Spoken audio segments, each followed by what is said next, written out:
नेपालको संविधानमा रहेको मौलिक हकलाई कसरी सम्झने भन्ने सम्बन्धमा आजको यो भिडियो केन्द्रित रहेको छ। मैले यस भिडियोमा तपाईहरूलाई नेपालको संविधानमा रहेका सम्पूर्ण मौलिक हकहरू एउटा कविताको माध्यमबाट अर्थात् रमाइलो तरिकाबाट सम्झने तरिका लिएर उपस्थित भइसकेको छु। सबैभन्दा पहिला जानौँ मौलिक हक भनेको के हो। राज्यको मूल कानुन संविधानमा उल्लेख भएको र उल्लङ्घन भएमा कानुनी उपचार सम्बन्धी व्यवस्था पनि संविधानमा नै स्पष्ट व्यवस्था हुने हक मौलिक हक हो। नेपालको संविधानको भाग 3 को धारा 16 देखि 46 सम्म जम्मा 31 वटा मौलिक हकहरूको व्यवस्था गरिएको छ। अब हेरौँ मौलिक हकलाई कसरी सम्झिने। नेपालको संविधानमा रहेका मौलिक हकहरूलाई एउटा कविताको माध्यमबाट अर्थात् लयात्मक शैलीमा सम्झने हिसाबले मैले एउटा कविता तयार पारेको छु।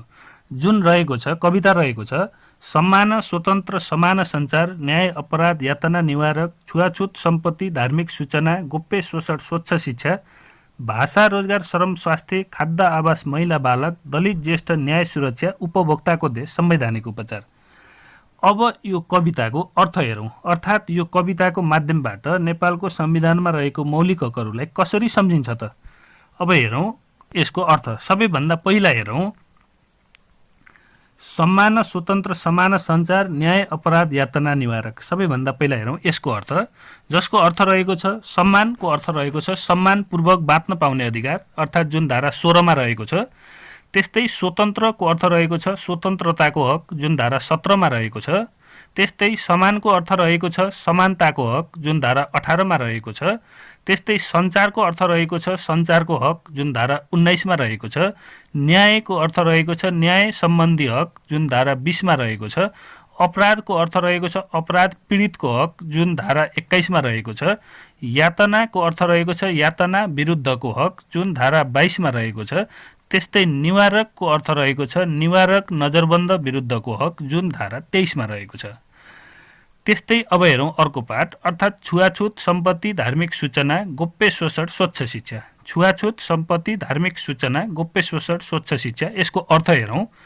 छुवाछुतको अर्थ रहेको छ छुवाछुत तथा भेदभाव विरुद्धको हक जुन धारा 24 मा रहेको छ।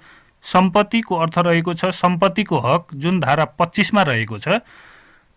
धार्मिकको अर्थ रहेको छ धार्मिक स्वतन्त्रताको हक जुन धारा 26 मा रहेको छ।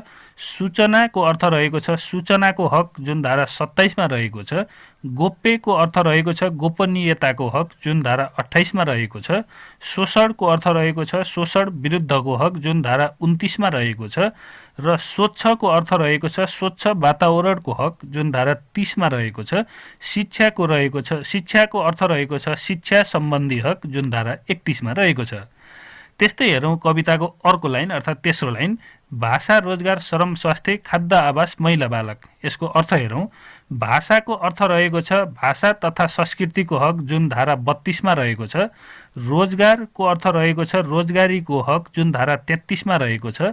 श्रमको अर्थ रहेको छ श्रमको हक जुन धारा 34 मा रहेको छ।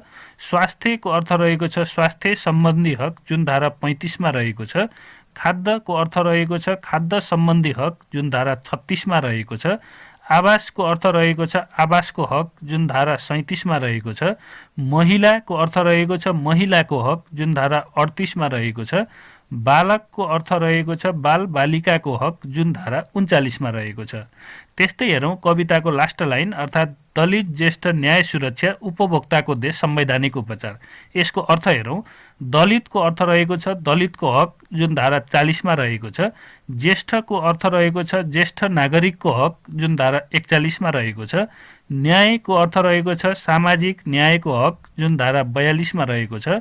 सुरक्षाको अर्थ रहेको छ सामाजिक सुरक्षाको हक जुन धारा 43 मा रहेको छ।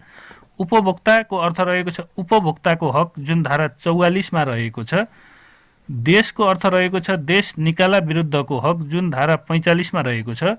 संवैधानिकको अर्थ रहेको छ संवैधानिक उपचारको अर्थ रहेको छ संवैधानिक उपचारको हक जुन धारा 46 मा रहेको छ। नेपालको संविधानबाट आजसम्म सबैभन्दा बढी सोधिएको प्रश्न नै मौलिक हक सम्बन्धी रहेको छ, जुन सब्जेक्टिभमा पनि सोध्ने गरिएको छ, जसमा नेपालको संविधानमा रहेको मौलिक हकहरू लेख्नुस् भनेर सोध्छ र यसमा क्रम अनुसार नै लेख्नुपर्छ। अर्थात् धारा 16, 17, 18 गरी कर्मैसँग लेख्नुपर्ने भएकाले हामीलाई कर्मैसँग जान्नु अति आवश्यक रहेको छ। र अब्जेक्टिभ क्वेसनमा पनि जस्तै शिक्षाको हक कति धारामा रहेको छ, सामाजिक न्यायको हक नेपालको संविधानको कुन धारामा रहेको छ भनेर यसरी पनि अब्जेक्टिभमा पनि सोध्ने। अर्थात् सब्जेक्टिभको लागि पनि उत्तिकै महत्त्वपूर्ण र अब्जेक्टिभको लागि पनि उत्तिकै महत्त्वपूर्ण रहेको हुनाले हामीले नेपालको संविधानमा रहेका मौलिक हकहरूलाई कविताको माध्यमबाट सम्झने गरी हजुरहरू सामु प्रस्तुत गरिसक्यौँ।